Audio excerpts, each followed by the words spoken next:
और राघवेंद्र इस वक्त सीधे लखनऊ से हमारे साथ जुड़ चुके हैं। राघवेंद्र, बताइए अब सरकार किस तरह से आगे एक्शन लेने की तैयारी में है ताकि इस तरह का फर्जीवाड़ा बंद हो सके। बिल्कुल, देखिए उत्तर प्रदेश सरकार का एक बहुत बड़ा एक्शन है ये हलाल प्रोडक्ट्स को लेकर के। लगातार हलाल प्रोडक्ट्स की संख्या बढ़ती जा रही, हजारों की संख्या है, क्योंकि ये डेली की वस्तुएं हैं, रोजमर्रा की वस्तुएं हैं जो हम अपने जीवन में, दैनिक जीवन में जिसका उपयोग करते हैं और इन प्रोडक्ट का यूज हो रहा है। तो इसमें हजारों करोड़ का जो टर्नओवर है वो लगातार बढ़ता जा रहा है। जिस भी आप मॉल में जाइए, जिस भी आप दुकान में जाइए, कहीं भी आप जाइए तो आपको इस तरह का प्रोडक्ट आपको दिखेगा। लेकिन प्रोडक्ट में देखो किस तरह का गोरख धंधा है।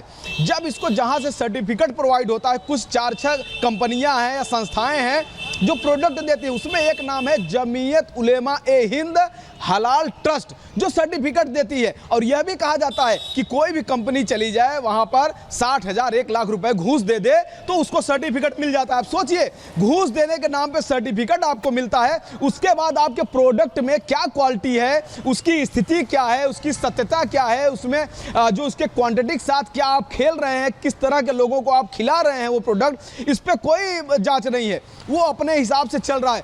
भारत सरकार या उत्तर प्रदेश सरकार इस तरह के किसी भी सर्टिफिकेट को जारी नहीं करती है, ना ऐसा कोई बोर्ड बना है। जानकारी आप दे रहे हैं और साथ ही दर्शकों को बता दें, लखनऊ के हजरतगंज थाने में एफआईआर दर्ज हुई है, लेकिन ये समझना बेहद जरूरी है कि आखिर एफआईआर में क्या क्या है। आपको इस बिग बॉल के जरिए हम बताएंगे कि एफआईआर में क्या कुछ कहा गया है। देखिए, हलाल सर्टिफिकेशन देने वाली कंपनी पर एफआईआर की गई है। जिस कंपनी से ये सर्टिफिकेट मिलता है उसके खिलाफ ये मामला दर्ज हुआ है। कहा जाता है कि एक मामूली सी रकम 60-70 हजार में ये सर्टिफिकेट मिल रहा था।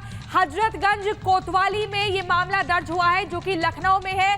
हलाल इंडिया प्राइवेट लिमिटेड चेन्नई में, यहां पर भी एफआईआर दर्ज हुई है। जमीयत उलेमा हिंद हलाल ट्रस्ट दिल्ली, यानी कि चेन्नई, दिल्ली, यूपी, ऐसे अलग अलग जगहों से जो जुड़ी हुई ये संस्था है, उनका भी नाम इस एफआईआर में मेंशन है। हलाल काउंसिल ऑफ इंडिया मुंबई तक ये तार बताए जा रहे हैं। जमीयत उलेमा महाराष्ट्र का नाम भी इस एफआईआर में शामिल है। आपको बता रहे हैं आईपीसी की जो धारा लगी 120B/153A/298 और 384, 420 धोखाधड़ी, 467, 68, 471, 505 के तहत ये मामला दर्ज हुआ। देखिए कितनी संगीन धाराओं में शैलेंद्र शर्मा की शिकायत पर यह केस दर्ज हुआ है।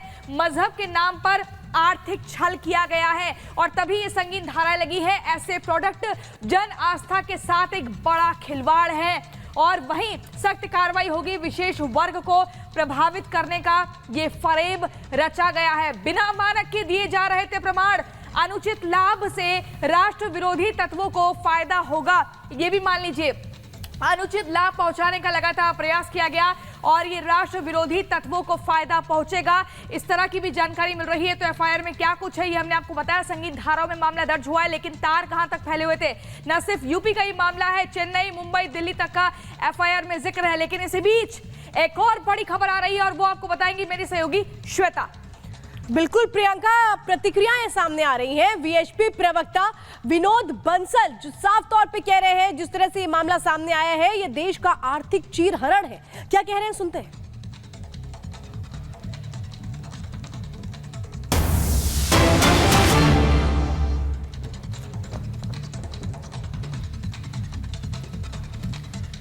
तो वीएचपी प्रवक्ता विनोद बंसल का बयान सामने आया है। हलाल के नाम पर देश का आर्थिक चीरहरण हो रहा है, भारतीय अर्थव्यवस्था पर कब्जे की कोशिश है, भ्रष्टाचार की जांच होनी चाहिए। सुनिए जरा क्या कह रहे हैं।